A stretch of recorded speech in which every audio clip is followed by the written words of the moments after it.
new reports that came out last week, The Guardian and Plus 972, three-quarters of detainees in Israeli jails and prisons are civilians. They're not actually fighters. So the vast majority are in these abusive prisons like Set Taman. They're not even fighters. So this to me is further proof that Israel's war of annihilation is with the people of Gaza, with the Palestinians and not Hamas. And not least because last week we spoke about this as well. I think The Guardian, another study showed that 83% of those killed by Israel were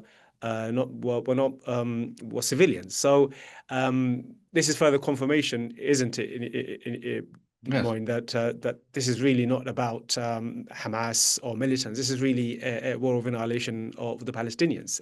Yes. I mean, this is another scoop by Yuval Abraham, the reporter and filmmaker writing for Plus 972 magazine, who appears to have cultivated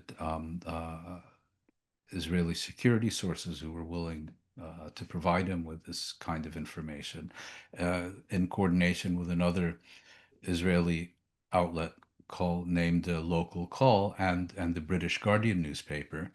And what it reports is that Israel has detained and imprisoned some 6,000 Palestinians from the Gaza Strip since October 2023.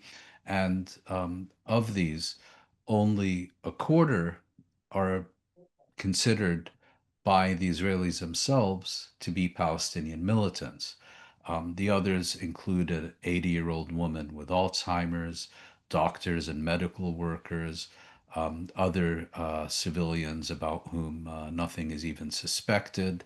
And the report then goes on to make the observation that it may well be significantly less than 25%, because, of course, Israel has released numerous Palestinians that it had initially classified as so-called unlawful combatants, not in the context of any exchange, but it just let them go because it had no further interest in them. So, if the figure of 25% is correct, we are to believe that Israel arrests people whom it knows to be militants or fighters, and then releases them out of the goodness of its heart.